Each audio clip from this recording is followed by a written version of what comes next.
आखिर कैसे बनते हैं नागा साधु? वो कौन सी इच्छा शक्ति से वे खुद ही खुद का कर देते हैं पिंडदान? नागाओं की रहस्यमयी दुनिया का क्या है राज? क्या किसी आम आदमी में इतनी शक्ति हो सकती है कि वो सांसारिक सुखों का त्याग कर ले और खुद की एक अलग दुनिया बना ले?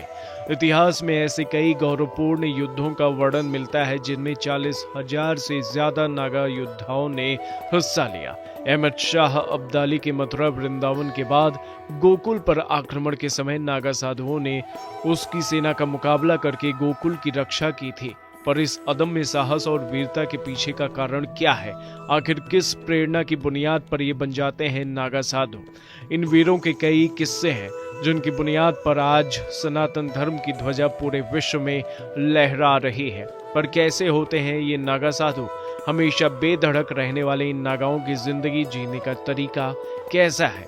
आइए समझाते हैं। बात करते हैं उस श्रृंगार की जिसे नागा साधु ओढ़ते हैं,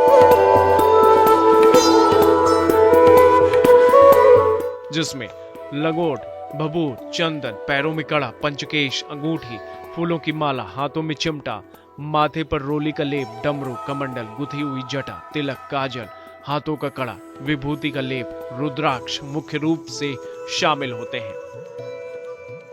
पर इन श्रृंगार में जो सबसे ज्यादा नागाओं के द्वारा पसंद किए जाते हैं उसमें भभूत सबसे विशेष और मुख्य है। दरअसल भस्म का उपयोग एक धार्मिक प्रतीक के रूप में किया जाता है और यह पवित्रता का प्रतीक भी मानी जाती है।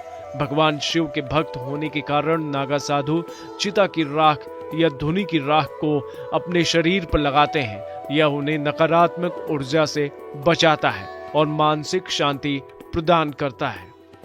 तो आप देखिए ना, हमें भगवान ने कितना सुंदर यूनिफॉर्म दी है कि हम एक नेकेड मंक हैं, नागा साधु हैं, और नागा साधु के ऊपर उन्होंने हमें जो अधिकार दिया है वो भस्मी धारण करने का अधिकार दिया है। तो तुलसीदास जी बड़ा सुंदर लिखते हैं, शंभु विमल तन सुकृत विभूति। जिस चिता की भस्म को, चिता का नाम लेने से भी लोग घबराते हैं। अगर शमशान होके आए तो पहले स्नान करते हैं, इतने भयभीत हैं। उसी चिता की राख को भगवान शिव अपना श्रृंगार समझते हैं। इसीलिए और लोगों के दर्शन करने के लिए लोग आते हैं। इतना सुंदर भगवान ने वो श्रृंगार दिया है। एक शादीशुदा औरत के 16 श्रृंगार है, लेकिन जो एक नागा है उसके 17 श्रृंगार हैं। तो उस 17 श्रृंगार में भभूति सबसे बड़ा श्रृंगार। नागा साधुओं के लिए महाकुंभ का मेला बहुत अहमियत रखता है, इसलिए 17 श्रृंगार करके नागा साधु इस दौरान पवित्र नदी में डुबकी लगाते हैं। महाकुंभ के दौरान ही 12 साल के कड़े तप के बाद नागा साधुओं की दीक्षा भी पूर्ण होती है।